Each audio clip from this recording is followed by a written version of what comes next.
Coming up on 2020 on ID. You got a murderer. Designing women, dealing from the bottom of the deck, accused of scheming, stealing, even killing.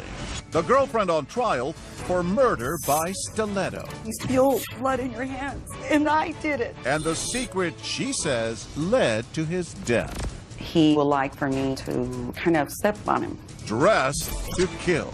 Plus, the married ex-stripper with a taste for sugar daddies. Did she go gold digging with a hammer to the head? This is the Addams family. This is stranger than Jodi Arias. And the Craigslist con woman, promising a childless couple her baby that didn't exist, even faking the birth on the phone. Also, in love and planning their blowout wedding when the bride-to-be goes missing. We do feel like she is in danger. Got that text that she was kidnapped. Kidnapped? Or something more shocking? Tiffany was there in the room by herself. Designing women. Welcome to 2020 on ID. I'm John Quinones. From lies that spin out of control to scams to murder, the women you're about to meet have left lives in shambles. First, Ana Trujillo admits she killed her lover. But what grabbed national headlines was the murder weapon, a blue suede 5.5-inch stiletto heel. In 2014, Ryan Smith first brought us the story of a woman who said she acted in self-defense. But was she dressed to kill? A woman accused of killing a man with her stiletto heel. Ana Trujillo is being held here, and testimony is still going on. Prosecutor Sarah Mickelson demonstrated to the jury. Houston has some crazy, crazy crime, and this is one of the craziest things that I think a lot of us have ever seen. About 10 puncture wounds to the head. When you hear of someone dying, especially a brutal death, they're being shot, they're stabbed, but no one ever thinks there's going to be a stiletto heel in the middle of it, right? Yes, who ever heard of assault by deadly footwear? The crime scene, a ritzy condo in this high-end high-rise, and the accused, a petite, soft-spoken mom looking at life in prison, telling her story to 2020. It's very surreal. It feels like it happened to someone else, and I'm just watching it. Born in Mexico, Ana Trujillo came to America with dreams of making it big. Married twice, the mother of 2 young girls, she was a striking, vibrant young woman who was once the host of a community access show and called herself Anna Fox. Thank you for joining me and enjoying ourselves. The producer said I had a bubbly personality. Is that who you are? That TV host with that bubbly personality? Yes, I am, actually. I'm usually very optimistic. I love life. I love friends. And I just believe in being me. But those big dreams jumped the track as she landed on the hard side of town. Jim Carroll met her at the Lawndale Hotel, where they both once lived. What was she like? She laughed a lot. I mean, she was really cool. She just talked about spirituality and the pyramids and ghosts and the tarot. She was a drifter, floating from job to job, wishing for the right things, attracted to the wrong people. She brought several men to the hotel, and finally I started talking. I said, look, you know, we can't have none of that business going on here. And how many men would you estimate this was? 4 to 6 men. One of them was the professor. His name? Stefan Andersson, a naturalized citizen from Sweden who worked at the University of Houston as a medical researcher. Tell me about him. Well, he was very charming. He had a beautiful young spirit. He was a professor, and that is really what attracted me. How did he treat you in the beginning? Oh, he was wonderful. In the beginning, it was all so carefree. Here at the local taco shop, Bodegas, they were regulars, and his friend, Adam Benjamin, remembers the early days of their romance. You can see Stefan right there. So what was Stefan's taste in women? Stefan liked attractive women in heels with nice legs, but he didn't have girlfriends or anything like that. Why do you think he felt so connected to Anna? She was a bad girl. It's the opposites attract. Within weeks, she'd moved on up to his deluxe apartment in the sky. You wanted to marry him. Yes. He wanted to marry you. Yes. It wasn't all about love. It was also about sex. Kinky sex. Trujillo claims her man had a thing for shoes, and she was happy to oblige. What did he want you to do? He had a shoe fetish. He would like for me to kind of step on him. Step on him? Well, walk on him. He liked a little bit of pain. But just months after they met, that happily ever after began to wear thin. His drinking started concerning me. I didn't know what it was to be with, I say, an alcoholic. He drank a lot, but he didn't seem to be an angry drunk. He seemed like a troubled and gentle soul. A troubled soul who, according to Anna, had a hidden dark side. He was super sweet and nice, and all of a sudden, out of nowhere, he would just turn into this other person. He would just start accusing me of things. Like what? Why did you leave me? How come you didn't take me with you? What would you do when he did this? I would not provoke him. I would just be quiet. Did other people know about this side of him? Did other friends see him like this? He hid it really well. It was a hot summer night when Anna and Stefan go out for a night at Club 5015. They share a bottle of wine, chased by a few shots of tequila. In this case, a combustible mix. Anna is dressed to kill in her 5.5-inch blue velvet stilettos. I had the huge high heels that he loved for me to wear. It made you happy to buy the stiletto that he liked. I had to be very careful because the shoes were so high. Surveillance videos at the restaurant paint a portrait of a good time girl. Take a look as she flirts with a stranger at the bar, then does a sexy chair dance. At first, she and Stefan seem to be having a great night out, but by the time she is ready to leave, he is not. I was going to leave early in the morning to go see my daughter. I wanted to leave, not stay out very long. He kept wanting to stay longer. That decision to go home is the spark, she says, that will ignite a firestorm. Still, the last images captured at the nightclub show Stefan calm as he leaves the bar with Anna. Was he wasted by the time you got to the cab? Yeah.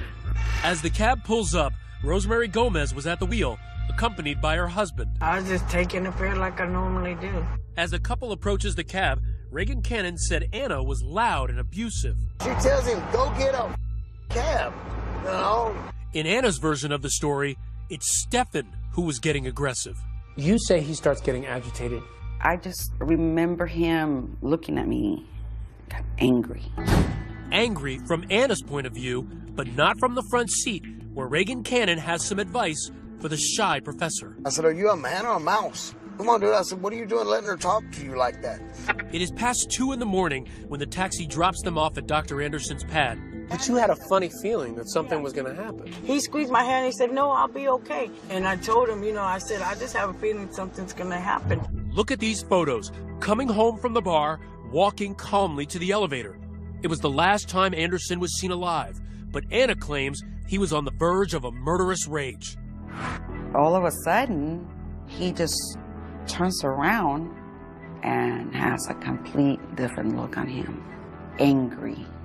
As the couple sets foot inside the apartment, her life was about to change irreversibly, and his about to end. He starts to pull me. I still have my shoes on. So he grabs me by my hands. He bangs me against the wall. He kept saying that I was going to leave him and I wasn't coming back. He's screaming and yelling and ranting and just, I saw the way you were looking at those guys. When he threw me over the couch and I fell completely backwards and my head hit, I saw black. Did you feel like your life was in danger at that point? Yes. In the darkness, she reaches for the only weapon she could find, one of those blue stilettos, and starts striking. When I reach down to feel him and you feel blood in your hands,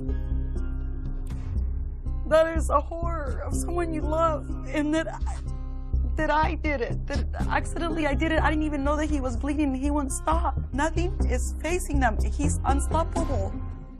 When we come back, Anna Trujillo's emotional call to 911. Are you reporting an assault, ma'am? Yeah, he said he beat me up. But is that the entire story? A friend recounts a far different side of Anna. She told me that if anybody ever messed with her, I'll get them with this. And it was a big stiletto heel. Stay with us.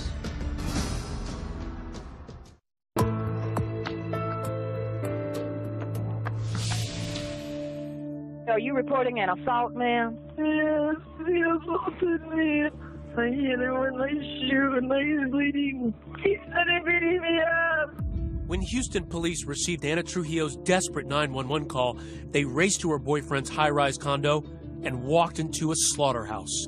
The crime scene photos in this case were especially gruesome. The blood spatter, the victim still lying there, It was a tragedy, and it was horrible. The hallway was streaked with blood. The deceased, medical researcher Stephen Anderson, barely recognizable from more than 24 stab wounds to his head, face, and neck, all from the heel of Anna's blue velvet stilettos. Stephen's hair still stuck to the heel. And on a glass table nearby, a macabre sign. Trujillo's Book of Tarot turned to the picture of death. Instantly, the police officer was suspicious. He just yelled at me and took his gun out and he told me to get down on the ground. I thought they were there to help us. The millions of officers showed up and where was the ambulance? Anna tells police Anderson had attacked her, that she killed him in self-defense. She was drenched in blood. Police bring her in for questioning, and Anna gives a rambling, disjointed statement that includes little about the actual killing. It's a meandering sort of my life up till now 3-hour tape in which she talks about what actually happened the night of, very briefly. The cops have heard enough. They put her under arrest. They're blaming me. They're telling me that I killed him. I am not a murderer. She's booked post-bail and is put under house arrest. But as the countdown to trial begins, Houston was riveted. The murder weapon is a 5.5-inch heel. Stabbing her boyfriend to death with and it was a bloody scene. Each day, new allegations surfaced about the violence in her past. Brian Goodney, a former friend, remembers a startling attack. Walk her to the door, turn around to open the door, and get hit on the back of the head with a candlestick. That was the last thing you remembered? She knocked me out. And remember the Lawndale Hotel where her friend Jim Carroll once lived? He told the most jaw-dropping tale of all. She told me that if anybody ever messed with her, she pulled her shoe off. She says, "I'll get them with this." And it was a big stiletto heel. The trial began in a burst of lights, camera, and bravado. Feeling confident? Do I look like I'm scared? From the beginning, prosecutors pull no punches, focusing the jury on that killer heel, really the star witness in this case. Over and over, they demonstrate the brutality of the crime. In trial, we saw an x-ray of the shoe. To the naked eye, it just looks like a cobalt blue stiletto high heel. But once you saw that x-ray, it looked like an ice hammer. He had 10 puncture wounds on his head, 15 to 20 around his neck, face, and arms. That is excessive for a lot of people. Excessive, what he was doing to me? He was enraged. He hit me on the head with my own shoe. Even though his case is far from a slam dunk, Anna's attorney, Jack Carroll, still seemed confident. Was Anna justified in her actions that night? What the evidence is. Whether she hit him once, hit him 25 times or 100 times, she felt her life was in danger, the jury can't convict. To prove the case, Carroll had to convince the jury that Anderson flew into a violent rage at his apartment. These photos, taken 48 hours after the murder, show bruises, but it wasn't clear when she got them. The defense wanted to portray her as a victim and as someone who only did this because she had to. Remember that surveillance video from the apartment? The last images of Anderson alive? He seems calm and collected, but his blood alcohol is almost twice the legal limit. I think we've all seen people that drink a lot and, act one way in public and then go home and they act a different way. Anna was alone in Stefan Anderson's apartment and he went off the deep end. Did the mild-mannered professor attack his girlfriend in a drunken, jealous rage? She talked about being smothered at one point and then he was grabbing her. That's when she started hitting him with a shoe. But it's the murder weapon itself, that $29 stiletto shoe, that could come to Anna's rescue. It's not a gun. It's not a knife. It's not the typical thing someone would use to kill someone. So that could help the defense in saying she just grabbed whatever she could.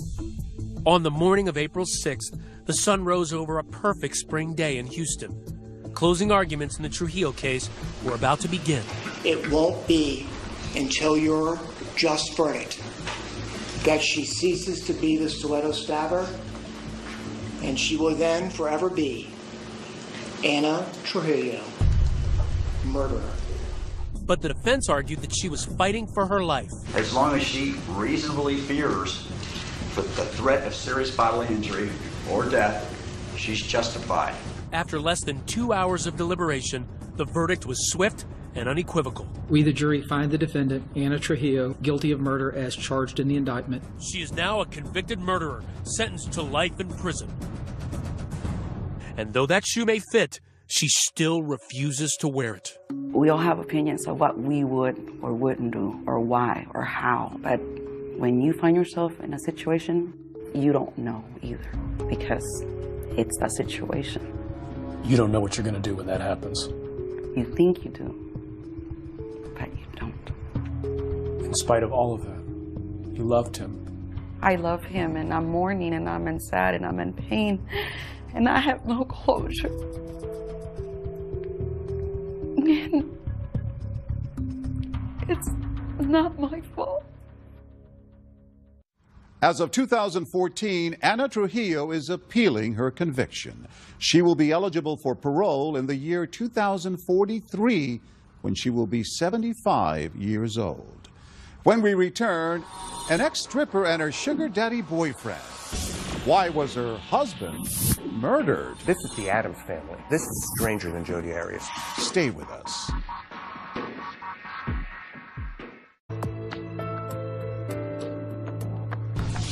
A wife with a secret life, a husband beaten to death, and a case that became a sensation.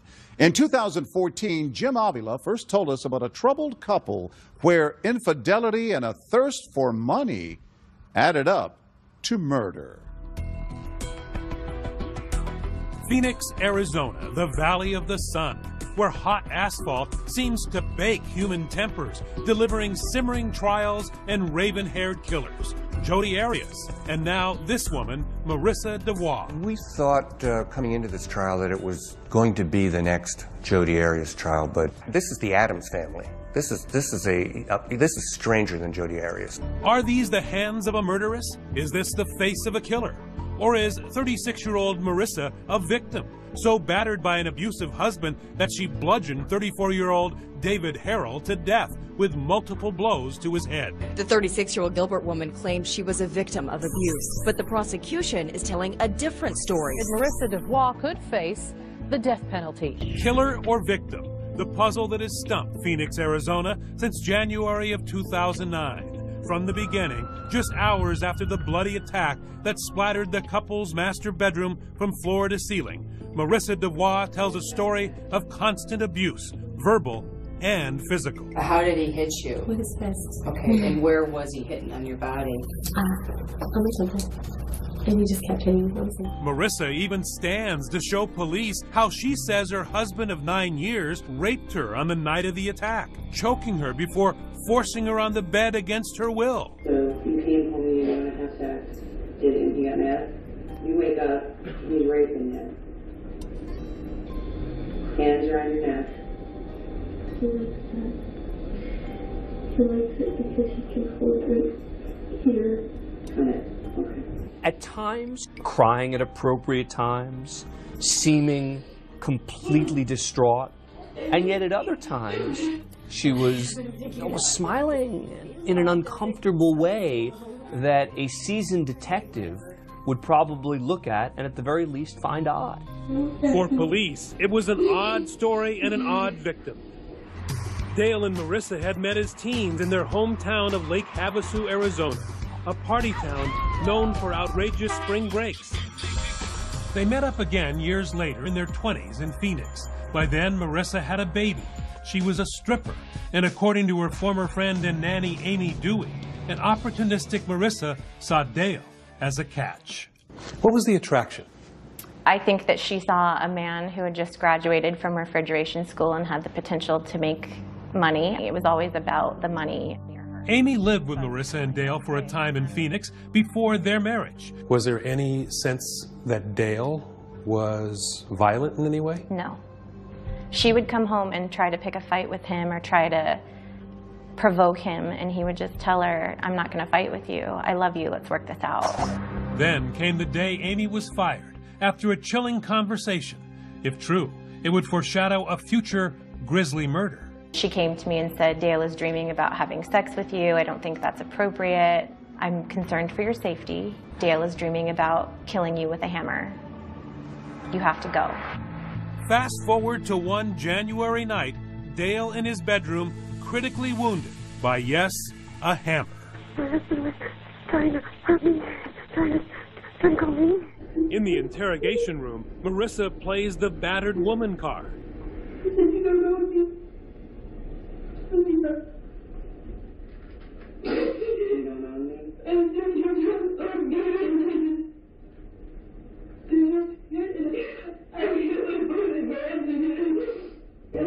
But police do not buy her sob story, and prosecutors don't think a jury will either. Opening statements today in the case of a woman accused of killing her own husband. The real motive for that tool-time thrashing, they say, was a big fat payday. Marissa's a woman who likes money.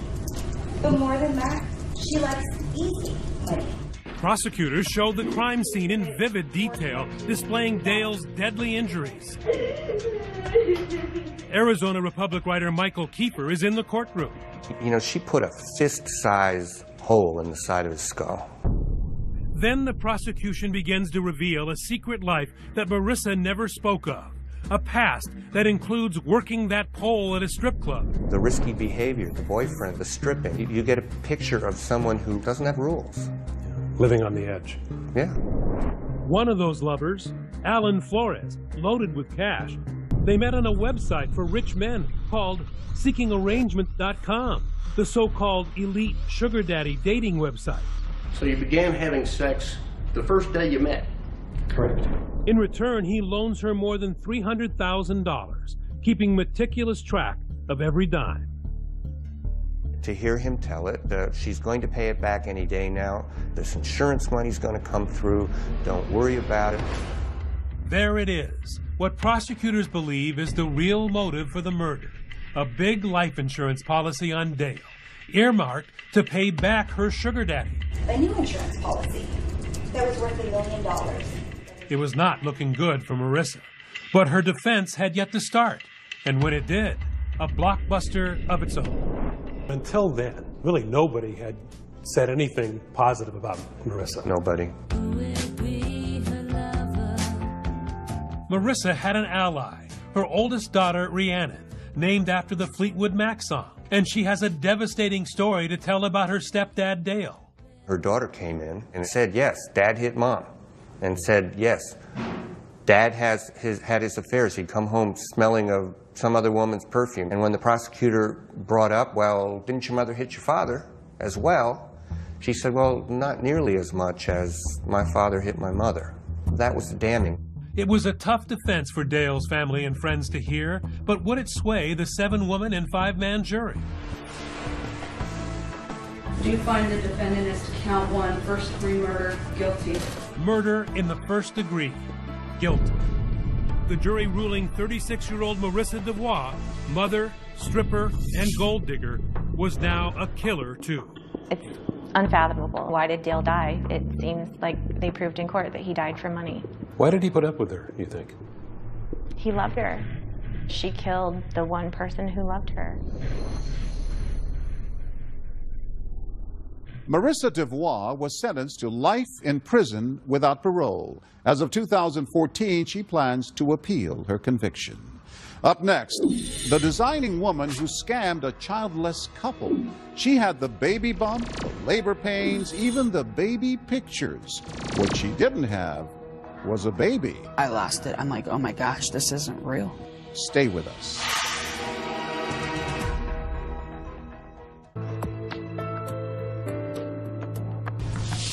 Now, a couple unable to conceive and willing to do almost anything to get a baby. But as Rena Ninen first reported in 2014, little did they know they'd end up victims, not parents. Even before they got married, Mark and Tracy Dzansky, living in a kid-friendly community outside of Chicago, talked about having children. Can't wait to have a little girl and put her in the sundresses and fix her hair. But Tracy was unable to conceive, and going through adoption agencies can be an ordeal. It takes so long and it's so expensive. So the Dzanskys decided to write a heartfelt ad on Craigslist. We want a child more than anything in the world. We are not rich, but we can give that child anything or everything they may need. It's a growing trend, wannabe parents going online to adopt a child. Legal? Yes. Guaranteed? No. Finally, the Dzanskis get the answer they've been waiting for from a pregnant mom almost 1,000 miles away in North Carolina. She knew that she couldn't take care of this baby. Heather Taylor lives in this trailer and is struggling to make ends meet. She's willing to give Mark and Tracy her baby. So it's time to go shopping. We got a few of the items and all the equipment and whatever else the baby needed here. The local Babies R Us wasn't the only place the Jakinskis were dropping cash. Naturally, during the pregnancy, there were some financial expenses that she said she needed money for. And we didn't hesitate. I mean, you know, we want to keep her healthy. She's carrying our adopted baby. Weeks later, Heather unexpectedly goes into labor. Tracy is actually on the phone as Heather rushes to the hospital. She's having a C-section, and I'm on the phone with her in the living room. I mean, you could hear, like, the heart rate and everything. And then a couple minutes later, there's a baby crying. Oh my gosh, Tracy, it's a girl. I love mommy. Is that the one that says daddy loves me? Yeah, daddy's sweetheart. Did you give the baby a name? We did. Anna Rosemarie. Anna Rosemarie. Yeah. Heather now says she needs more money for Anna Rosemarie's expenses. The total tab now around $1,500. Diapers, formula. I said as long as it's for the baby, yeah, I don't have a problem with it. Don't hesitate. And then Heather sends you this. Yeah, that's when we pretty much lost it. We're just in awe, you know. We're just, oh my gosh, this is real. That's our baby. Love the wrinkles on the back. Now they're just anxiously waiting for Heather to come from North Carolina to Chicago to drop off little Anna. But where was she? No, it's one thing after another. Her brother was in a car accident. She missed her plane. The baby had breathing problems. She didn't want to fly. She wanted to drive. Then Heather drops a bombshell. She's changed her mind that her mom was going to help out, that she would be able to afford to keep our Anna. Devastated and now suspicious, Tracy goes back to Craigslist and contacts other couples, wondering, is this a scam? Sure enough, she hears from a woman named Nicole who says Heather was giving birth to her baby too. I lost it. I'm like, oh my gosh, this isn't real. No, it wasn't real. The pregnancy, the sounds of a newborn crying in the hospital room, those photos, all part of an elaborate and heartless scheme. There was never a baby. And it was all a lie. It was all a lie. Detective David Flynn from the Pitt County Sheriff's Department says Nicole, the North Carolina victim, got these photos as proof of Heather's fake pregnancy. So she's pretending here to be pregnant. That's correct. I'm not sure what she used to make her belly bigger. So who is Heather really? Well, she's no stranger to the law, arrested for writing bad checks and identity theft. And speaking with Heather Taylor's family, she's had a long history of making up stories. And we told her, so if you can start paying us back every month some of the money, I won't press charges. But just like the baby, the refund was never delivered. I said, you're full of it, we're done. I said, you'll be hearing from the detective. Authorities say the suspect solicited people on Craigslist claiming to be pregnant and needing money. She was arrested and charged with a felony. She was given 36 months supervised probation, and she had to seek mental treatment. She was also ordered to pay restitution. I guess it really isn't even the money that hurts the most. The emotional toll that this took on them, you really can't repay them for that. How could you be so cruel and mean and deceitful to do this to somebody? I was just heartbroken. It's like the baby died almost, or right. Were you mourning? Oh gosh, for months. Our little Anna would be a year old. Despite their awful experience, the Dzanskis haven't abandoned their dreams of parenthood. Soon, they hope to start fostering to eventually adopt a child. And you believe in your heart it's definitely going to happen? Yes. There's no doubt in my mind. That baby's going to have nothing but the best. As of 2014, the Dzanskis have obtained a state license to foster children and still hope to formally adopt a baby. Up next, a bride goes missing just before her wedding.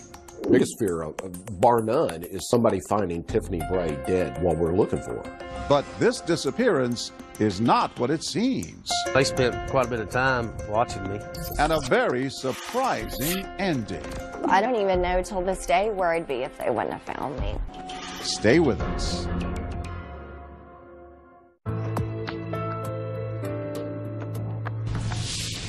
A woman about to get married is kidnapped. Authorities track her desperate text message. But as Deborah Roberts first reported in 2014, there's a twist. It's a story of something old, something new, something borrowed, and something not quite true. If you were cruising through Fletcher, Oklahoma a few summers ago, you may have noticed amongst the rolling prairies and homes on the range this startling sight. A billboard about a missing blonde. Right now, detectives are trying to find 39-year-old Tiffany Bray from Fletcher. Tiffany Bray, her smiling face peering down in that haunting picture, had vanished, and her frantic family was all over the news. She's wrong. She's a piece to this family, a piece that we have to have back. Pleading for information, for anything to help. We do feel like she is in danger. She needs to be found. This big mystery on the Great Plains was served with an extra helping of heartbreak. Tiffany disappeared just months before her wedding day. Her fiancé, Chad McGuire, feared he'd have to turn wedding plans into funeral arrangements. I was worried that she'd run off the road and had a wreck. Tried calling her several times, and it just goes straight to voicemail. Chad, a plain-spoken power company worker, fell hard for the petite blonde, who fit right into his cap and overalls world. They'd go driving around on the back roads, play in the mud in the Jeeps, have a good time. She seemed to be perfect. She cooked, she cleaned, kept up with the laundry. Not one for hemming and hawing, this rustic Romeo offered his sweetie a heart necklace for Valentine's Day, and a few months later hopped in his pickup truck with a diamond ring. She'd handed it around, she said she knew, so I just gave it to her while I was driving down the road. Here you go. Okay, so it wasn't on bent knee, but Tiffany said yes, and the two moseyed down to Cozumel, Mexico to celebrate. We did snorkeling, drove around the island, went shopping and looking at the sights. Back home in Oklahoma, wedding plans are in high gear. Chad's parents even have a little fun with a gift, hinting about who'll wear the overalls in the family. It all seems hunky-dory until one morning a few weeks later when Tiffany puts on a pair of camo shorts, some flip-flops, and hops into Chad's pickup truck to run some errands. The last text I heard from her, it was around noon. She asked what I wanted for lunch. He never gets that lunch order because Tiffany never returns. I was scared. It was about that evening. Went looking for her, and then I filed the missing person report the next morning. This is not like her. She always calls her mother every day or every other day, regardless of what is going on in her life. Not a word from his new fiancée for 96 excruciating hours. Then a text message sent from her phone that has Chad fit to be tied. 4 days later, I got that text that she's kidnapped. It reads, "Need help somewhere in Lawton in dark room. White man. Please help me. Not sure I can use this again." The text message comes in of that nature that takes it to the forefront of the seriousness of what may be going on. Richard Goss, a no-nonsense special agent in charge of the Oklahoma State Bureau of Investigation, doesn't take kindly to the thought of a woman being abducted. Everything had to go on hold while we addressed this kidnapping. Biggest fear, bar none, is somebody finding Tiffany Bray dead while we're looking for her. She wouldn't be hard just to snatch up and throw in a van or something like that. Tommy Lewis, an old family acquaintance who values friendship as much as his Christian faith, is happy to help. You will not go empty-handed. How involved were you? We spent our time and money searching, trying to assist investigators. The longer something like that goes on, the more in your head you're thinking this is not going to end good. We're out looking for a dead person. And Chad has even more to worry about. His fiancée has vanished under suspicious circumstances. And as the last person to see her alive, suspicion is directed at him. They spent quite a bit of time parked down the hill from my house watching me. They thought I'd done something to her. The story tears through town like a twister, and fortunately, the whirlwind coverage leads to the first major break in the case. It was brought to the attention of a former employer looking through a computer that she had access to, and they had discovered some email exchange between Tiffany and a man in Texas. That man is Steve Thomas, a secret acquaintance Tiffany had met online. Steve lives 5 hours away in Palestine, Texas, a body shop worker with an unusual hobby, making medieval armor. Investigators are soon hot on his trail. The next stop, obviously, is find the man in Texas. They soon track Steve's cell phone, not to Palestine, but 360 miles south to coastal Corpus Christi. The cellular provider was right on the money as far as the location of the phone. That location, this no-tell motel. So imagine their surprise when they bust into the room and find her only injury is a bad sunburn. I would say that we knew positively when we walked into the motel room that she was safe and sound. It had all been a hoax. A wild goose chase. Turns out Tiffany's no kidnap victim, but a reluctant bride with a bad case of cold feet. She agreed to tell us her story for the first time, explaining that she dreamed of more than cooking and cleaning for Chad. Chad was a nice guy. I just was not happy with my life. So why didn't you just break it off, say it was a big mistake? I can't answer it. I just felt like I couldn't breathe anymore. Her plan, if you can call it that, began that July morning. Got up, got ready. I said I'm going to town. Instead, she takes a detour, a huge one, in Chad's truck. She cruises 70 miles up I-44 to an Oklahoma City pawn shop and literally sells off her fiancé's heart. His heart necklace, that is. How much did you get for your necklace? Like $60 maybe. Chump change that would barely pay for a tank of gas. So later, off goes the $2,500 engagement ring to the pawn shop too. What's going through your mind as you're driving? The whole time I was driving, I was shaking. I was so confused. I thought, you know what? I have this address for Steve in Texas. That's where I'll go. Steve, that online friend with a passion for medieval attire. He was dreaming of making a future with his Oklahoma princess and had no idea she wasn't available. This must have been a powerful connection with this guy in Texas for you to just drop everything and run to him. It was just somewhere to go. It was my escape. It was my way out. I mean, you had to be thinking, somebody might find me, spot me. I mean, all I was doing was leaving, and my thought it wasn't against the law to take off and not tell anybody where I was going. But what about that desperate text for help? Why'd you do that? Maybe it was me crying out somehow. I don't know. So it didn't occur to you that the police might get involved? No, I had no idea. The duo head south to coastal Corpus Christi to find a fresh start. But their new life isn't exactly Camelot. The cash-strapped couple check into that low-rent motel where room 206 goes for about $30 a night. Yes, just like Garth Brooks put it.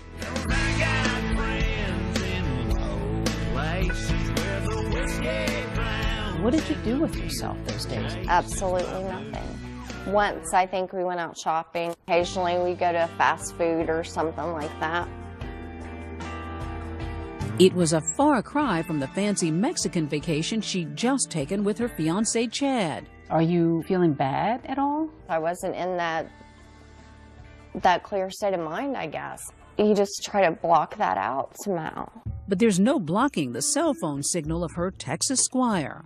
Soon, there's someone at the door, and it's not room service. Someone knocked at the door, and it was the FBI. Surrounded by unhappy state agents, it's time for a reality check. I was immediately, of course, scared. You escape from something and not realize how bad you're hurting everybody else around you. So it's actually very selfish. Finally, this morning, they found her in Corpus Christi with a male companion. Her companion, Steve, wasn't part of the hoax. Police say Tiffany kept him in the dark. But after logging 6,500 miles, spending 685 man-hours, and more than $34,000 on the case, Inspector Goss isn't inclined to forgive. When we arrested Tiffany Bray, I had no sympathy for her at all. The number one cause of death in law enforcement is traffic accidents. I'll be darned if one of my agents or a law enforcement officer should lose his life for a game. Tiffany is arrested for taking Chad's truck and falsely reporting a crime. I was happy I wasn't a suspect anymore, and I was glad that she was found all right, saved, but I wasn't too happy. Neither was Tommy Lewis. I got a phone call from my then best friend telling me we found Tiffany and she's alive. And at first I was just angry at her, you know. It was like, oh my God, what was she thinking? How could she do this to us? Never. Tiffany's family asked the same question. Though they bailed her out after 5 weeks in jail, relatives kept a tight leash on the absentee bride. I was allowed to go to work and go straight home. It sounds like they had trouble trusting you. So I just ended up moving out. So no, I don't have a relationship with my family. Tiffany was able to cut a deal with prosecutors. No more time in the slam for the charges she faced as long as she pays back the $34,000 spent on her search. And it's not over yet. She's working 60-hour weeks to settle up with the OSBI, $560 a month for 5 years. I'm very grateful that they did find me, because I don't even know till this day where I'd be if they wouldn't have found me. I went to counseling because the guilt alone will eat at you every single day. Suffice it to say, the wedding was off, but Chad's achy breaky heart seems to have mended quickly. If they hadn't come got her stuff, I was going to have a runaway bride garage sale. And guess what? There's a happy ending to this tangled love story. Remember Tommy, Tiffany's family friend? We just kind of started hanging out more and enjoying each other's company, and I invited her to church, and the relationship just kind of blossomed. Never forget that history, and we always use it to guide ourselves in the future. And soon those church bells were ringing for them. Were you worried on the wedding day about whether she was going to show? I'd be lying if I said it didn't cross my mind. What was it that you found in this relationship that you just did not feel that you had in your life before? Love. Never felt like I had that before. As of 2014, Tiffany Bray says she and her husband Tommy are doing well. She continues to make payments to the Oklahoma State Bureau of Investigation. As for her former fiancé, Chad, he says he wishes Tiffany the best and has no regrets. I'm John Quinones. Please join us next time for another edition of 2020 on ID.